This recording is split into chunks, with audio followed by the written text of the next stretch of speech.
Part 1. The Lost Garden of Innocence. There is a child inside each of us, one who never got to finish being a child. You can feel them sometimes in the quiet moments, in your fear of being vulnerable, in your obsession with being strong. They whisper through your exhaustion, through your need to be perfect, through your inability to ask for help. That child was forced to grow up too soon. And today we explore what happens when innocence is interrupted and adulthood arrives before the heart is ready.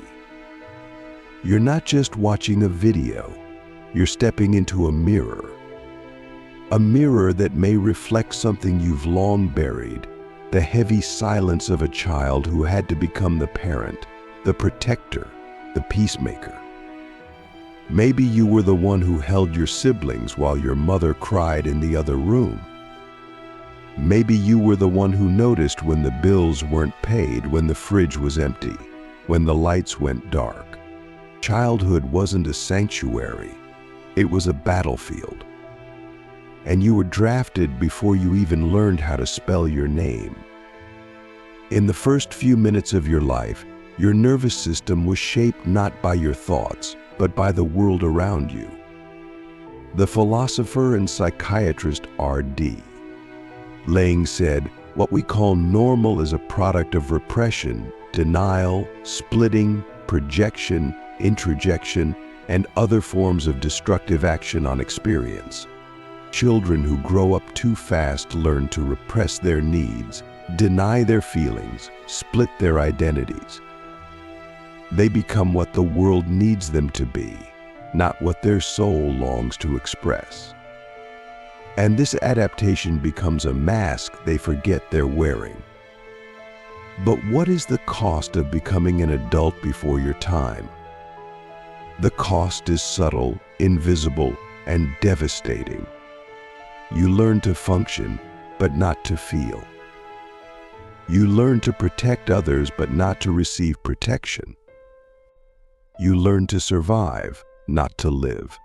And perhaps most tragically, you learn to distrust joy, because joy feels foreign, fragile, dangerous.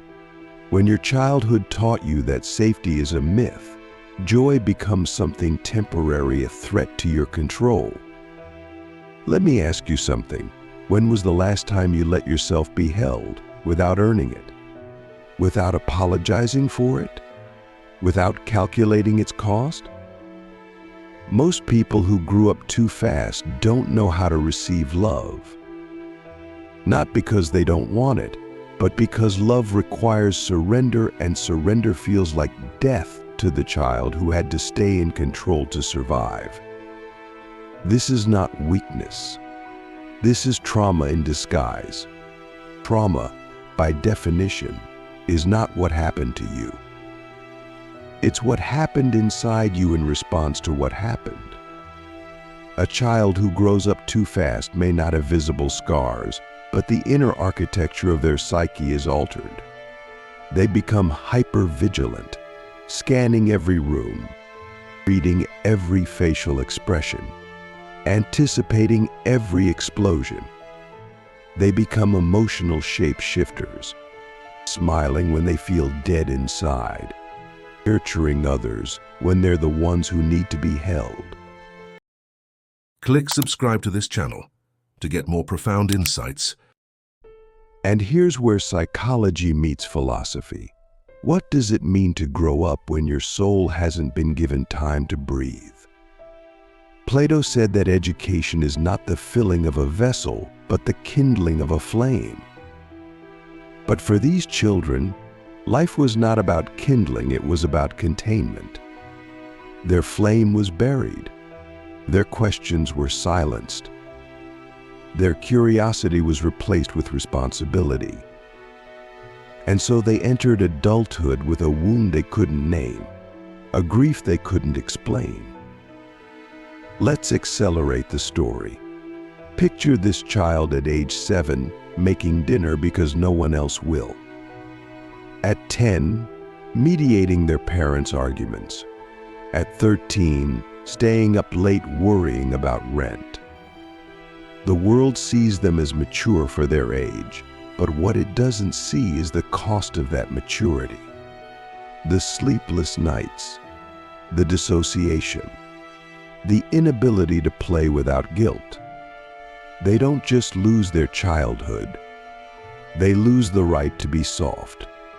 And then something strange happens.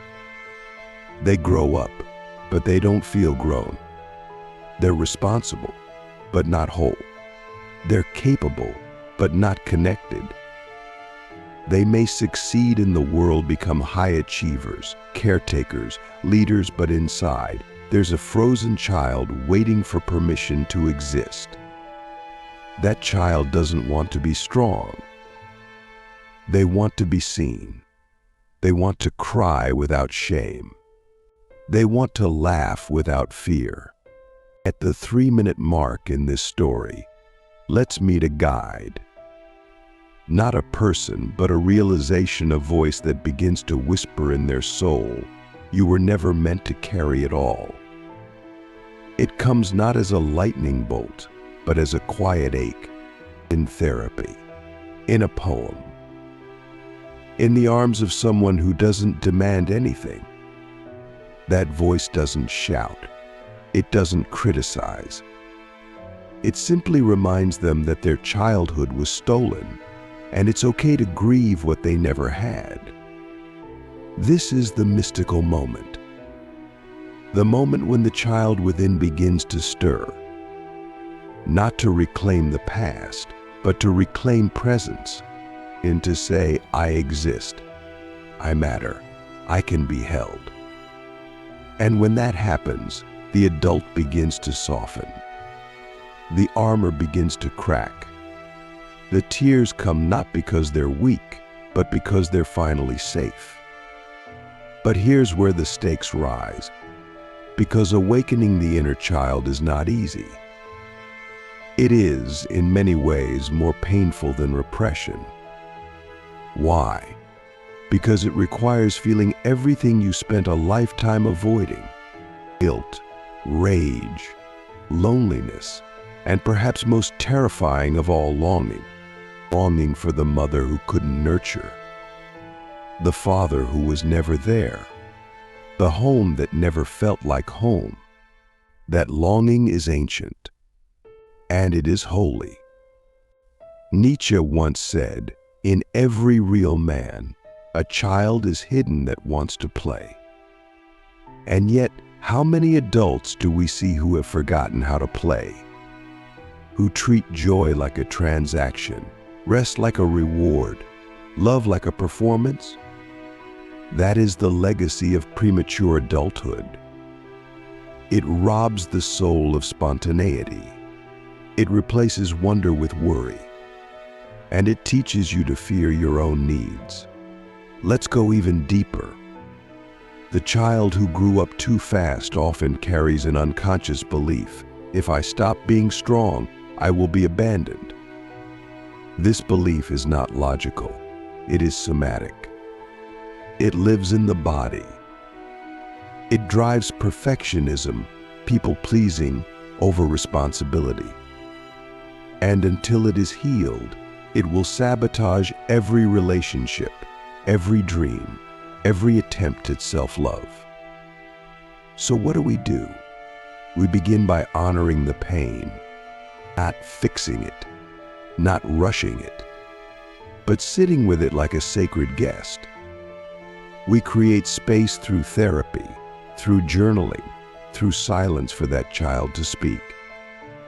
And when they do, we don't tell them to toughen up. We don't tell them to let it go. We say, I see you. I believe you. You didn't deserve that. That kind of validation is not soft. It's revolutionary. And then we begin the reparenting. Not by mimicking our parents, but by becoming the conscious parent we never had. We set boundaries. We rest without guilt. We learn to say no. We learn to say yes to joy, to slowness, to imperfection.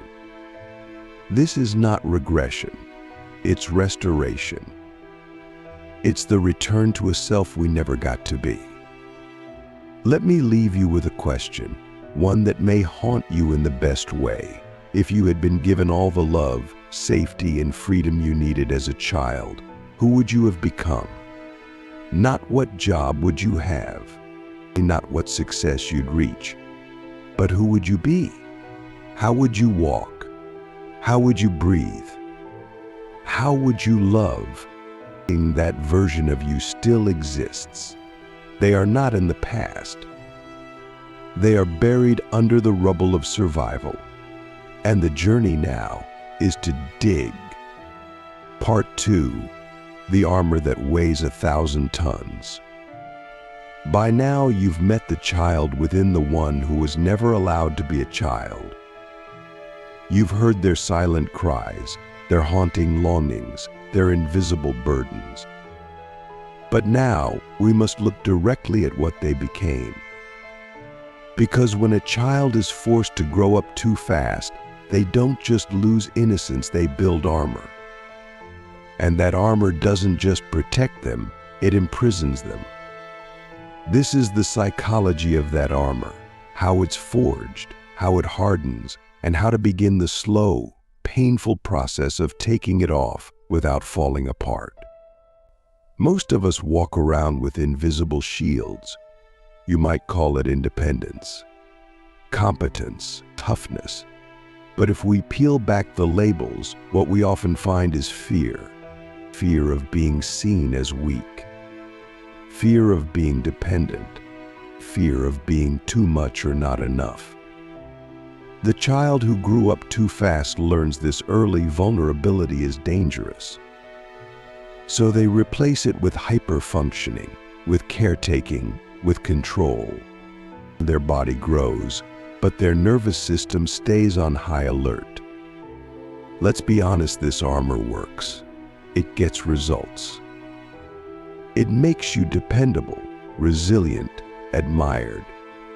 You become the one others lean on. The strong one. The wise one. The one who always knows what to do. But deep down, there's a devastating irony. You are never allowed to fall apart. And so you begin to fear your own softness. You begin to fear your own need for love. You become trapped in your own performance. Jean-Paul Sartre wrote, "Hell is other people, but for the prematurely adultified child, hell is being needed by everyone and truly known by no one." Because to be known would mean exposing the parts of yourself that are scared, lost, and still waiting to be loved. That's the paradox of the child who grew up too fast. The world praises their strength, but inside, they are aching for a moment of weakness that feels safe. Let's accelerate the story again. Imagine this child at 25, in a relationship where they can't ask for help. Or at 35, burning out in a career they never wanted but felt obligated to pursue. Or at 45, waking up one day realizing they've spent an entire lifetime caring for others without ever being cared for. These aren't isolated cases. This is a silent epidemic. A generation of people raised in emotional deserts, now trying to quench their thirst with success, productivity, and control. And here's where the mystical element reappears. Because sometimes life intervenes.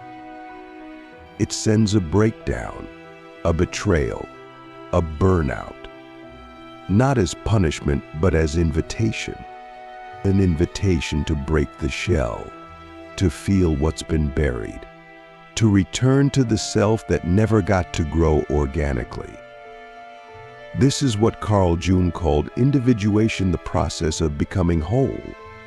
Not perfect, whole. Let me ask you a question that might stop you in your tracks. What have you achieved that was never truly yours to carry? What roles, responsibilities, And reputations have you worn like armor, not because they were your truth, but because they kept you safe? Think about your strength, your independence, your emotional control.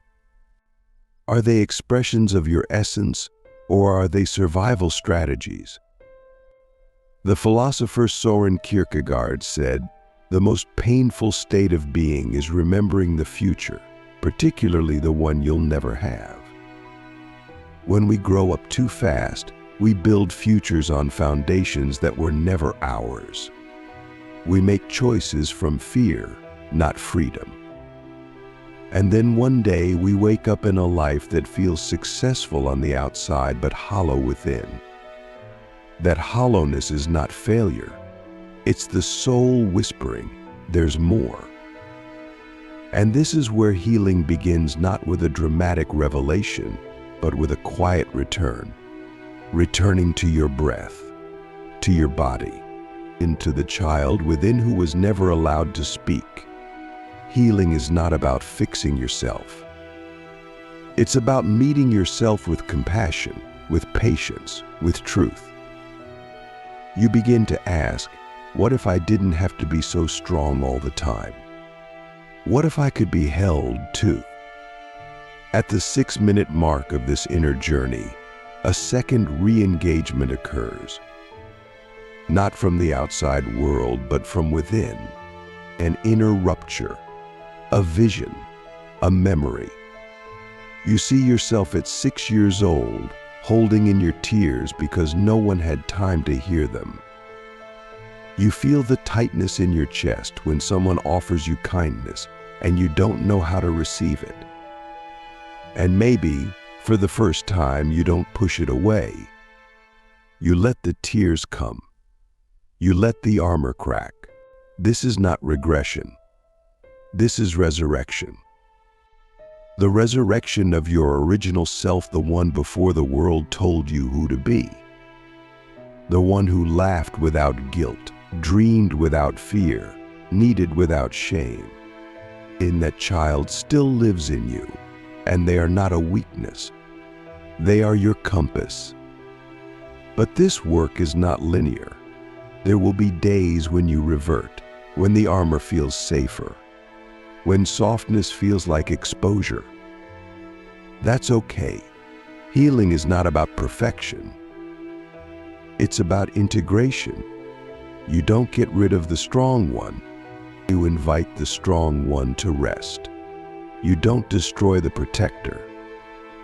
You thank them and ask them to step aside so the real self can breathe. Let's talk about relationships, because the child who grew up too fast often struggles with intimacy. They crave deep connection but sabotage it unconsciously. Why? Because being close means being seen, and being seen means being vulnerable. And vulnerability, to someone who equates love with danger, feels like emotional suicide.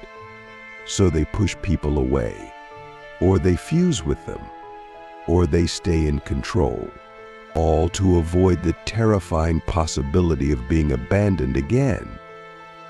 But here's the truth. You will never feel truly loved until you let yourself be seen. Not the polished version, not the hyper-capable version, but the messy, scared, grieving version. And that takes courage. Not the courage to fight, but the courage to receive.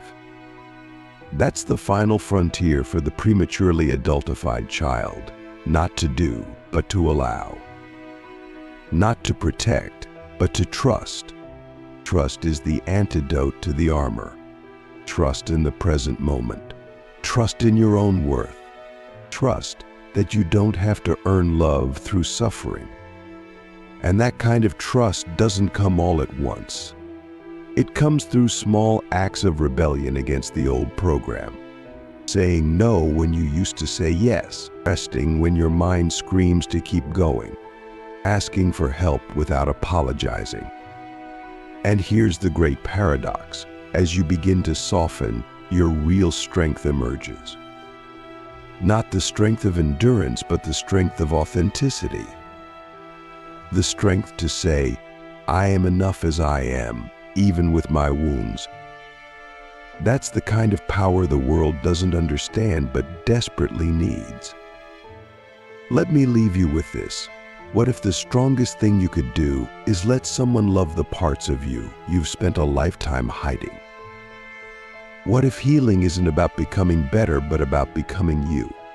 Not the version who survived, but the version who's finally ready to live. The armor may have saved your life, but it's not your life. The child who grew up too fast still waits for you, not in the past, but in the silence of your heart, waiting for you to turn inward, to listen, and to say, you don't have to be strong anymore. I'm here now. Part 3, Reclaiming the Right to Be Human. Now that we've unearthed the buried child, exposed the armor they built, and honored the pain they carried, what comes next? What lies beyond the survival, the hyper-functioning, the emotional exile? It is this, reclaiming the right to be human. Not superhuman, not endlessly strong, not invulnerable, just human, with flaws, with needs, with boundaries, with tenderness. This is the final chapter of the journey, a return to wholeness, one breath, one truth, one choice at a time. Childhood ends in many ways, sometimes through trauma, sometimes through neglect, sometimes simply through the absence of attunement. But the end of childhood doesn't have to be the end of innocence. Innocence isn't naivety. It's aliveness. It's presence. It's the ability to be in the moment without fear of punishment, abandonment, or rejection. And when you were forced to grow up too fast, innocence became a luxury you couldn't afford. But now, as an adult, you can reclaim it not as a regression, but as a revolution. What does it mean to reclaim your humanity? It means giving yourself permission to live without performing, to rest without guilt, to express without filtering, to cry without shame. It means relearning what it means to be alive without always being useful. The philosopher Alan Watts once said, "You are under no obligation to be the same person you were 5 minutes ago." That's freedom. And freedom is the medicine that the prematurely matured child has always needed. But freedom is terrifying when you've lived in a cage of expectations your whole life. The cage may be invisible, but you feel it. Every time you say yes when you mean no. Every time you work through exhaustion. Every time you make someone else comfortable at the expense of your truth. That's the cage, and the key isn't outside you. It's in the moment you realize, I no longer need to be who I became to survive. Let me ask you a question that could change everything. What would your life look like if you stopped trying to be impressive and started being real? Imagine waking up and not needing to prove anything, not needing to earn rest, not needing to hide your softness. That's not weakness. That's wholeness. And wholeness is what the child within you has been waiting for. But here's the truth. Healing isn't linear. It's cyclical. You'll revisit the same wounds, the same fears, the same patterns. Not because you're failing, but because you're spiraling upward. Each time, with more awareness, more capacity, more grace, you'll still feel the pull to overfunction, to please, to protect. But now you'll recognize it. You'll pause, and maybe you'll choose differently.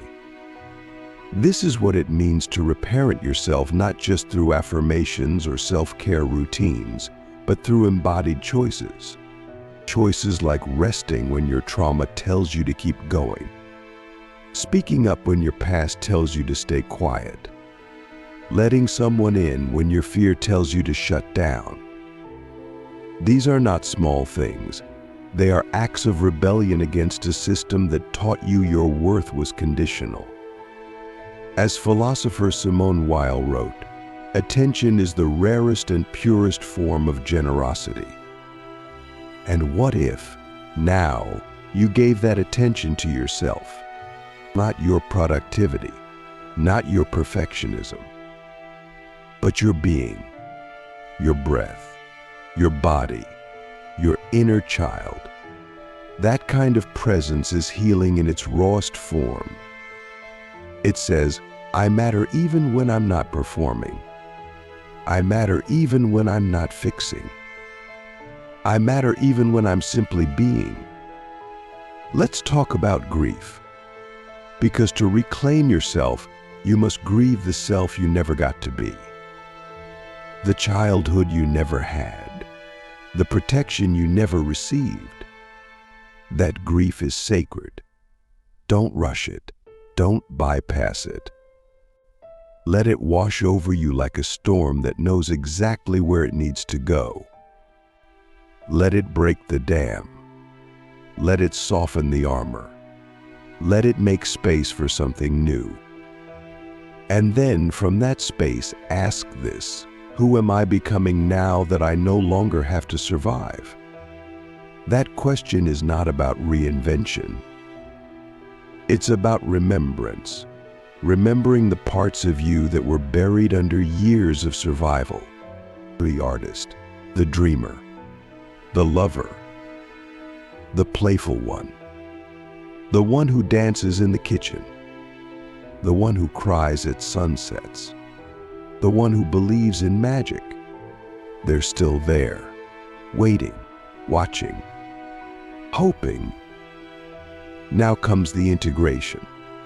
The moment when you begin to live from your truth, not perfectly, but intentionally. You set boundaries not to push people away, but to invite in only what is safe. You ask for help not because you're weak, but because you're wise enough to know you're not meant to carry everything alone. You rest not as a reward, but as a right. You forgive not to excuse the past, but to free yourself from its grip. One of the most profound shifts you'll experience is this: you stop seeing your strength as your identity and start seeing your humanity as your gift. You were never meant to be the strong one all the time. You were meant to be whole. And in wholeness, there is room for strength and softness, for clarity and confusion, for resilience and rest. This is where relationships begin to change. As you shed the old roles, you'll notice who stays and who doesn't. Some will miss the version of you who overfunctioned, who sacrificed, who stayed small for their comfort. But others, the ones who matter, will meet you in your truth. They will hold you not for what you do, but for who you are. And that kind of love is rare. It's real. It's revolutionary. Let's zoom out now, because this isn't just about individual healing. It's about collective transformation. Imagine a world where children are not forced to parent themselves, where emotional expression is nurtured, not silenced, where softness is a strength. We heal not just for ourselves, but for the generations after us. Every time you choose presence over performance, you are breaking a cycle. Every time you choose rest over hustle, you are rewriting a story. Every time you choose to be human, you are healing the world. Let me leave you with one final question, a question that is not meant to be answered, but lived. What kind of world would we create if every child was allowed to stay a child until they were ready to grow?